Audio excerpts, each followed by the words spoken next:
اگلا سوال ہے، نبی صلی اللہ علیہ وآلہ وسلم نے قبروں پر ٹہنیاں لگائی تھیں، تو کیا ہم قبر پر پھول ڈال سکتے ہیں؟ یہ اسی طریقے سے کہ حجر اسود ہے تو ہم بزرگوں کی چوکھٹ کو چوم سکتے ہیں، قبروں پہ ٹہنی ضرور لگائیں آپ، پھول ڈالنے کی کوئی اصل نہیں ہے، کیونکہ نبی صلی اللہ علیہ وآلہ وسلم کے بارے میں بخاری مسلم میں آتا ہے، ایک سفر میں آپ 2 قبروں کے پاس رک کے فرمایا ان 2 قبر والوں کو عذاب ہو رہا ہے، ایک پیشاب کے چھینٹوں سے نہیں بچتا تھا، دوسرا چغلی کھاتا تھا، پھر آپ نے ایک ٹہنی اپنے مبارک ہاتھوں سے توڑی، اس کے 2 حصے کیے، اس پہ ڈال دی، دونوں پہ لگا دی، فرمایا جب تک یہ ہری رہیں گی عذاب میں تخفیف ہوگی۔ اس میں اکثر محدثین کا یہ خیال ہے کہ یہ نبی علیہ السلام کے مبارک ہاتھوں کی برکت ہے، یہ نہیں ہے کہ آپ کسی کی قبر پہ بھی کوئی ٹہنی لگا دیں گے تو عذاب میں تخفیف ہوگی، اور یہ بات زیادہ مضبوط ہے، کیونکہ صحیح مسلم میں حدیث ہے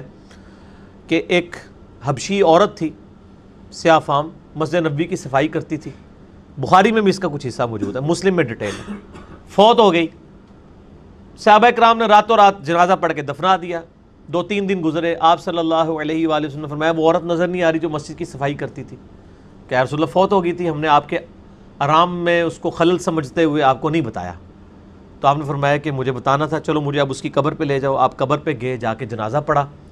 اس کے بعد آپ صلی اللہ علیہ وآلہ وسلم کے صحیح مسلم کے الفاظ ہیں کہ یہ قبریں اندھیروں میں ڈوبی پڑی تھیں، میرے جنازہ پڑھنے کی برکت سے اللہ نے ان کو نور سے بھر دیا ہے۔ اب یہ بڑا ہے، سبحان اللہ بھی ہے اور استغفر اللہ بھی پڑھیں، کہ وہ قبریں بریلوی دیوبندی والے حدیثوں کی نہیں تھیں اور کافروں کی بھی نہیں تھی، کیونکہ کافر کو تو نفع پہنچ ہی نہیں سکتا،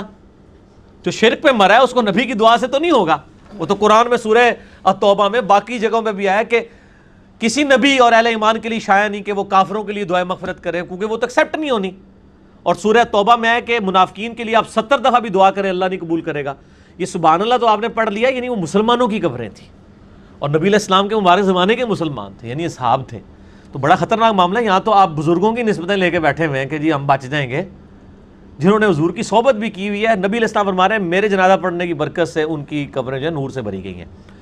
تو اس لیے وہ ٹہنیوں والی بھی آپ صلی اللہ علیہ وآلہ وسلم کی مبارک برکت تھی۔ اگر کوئی اس پہ سنت پہ بھی عمل کرتا ٹھیک ہے، ٹہنیاں لگائے،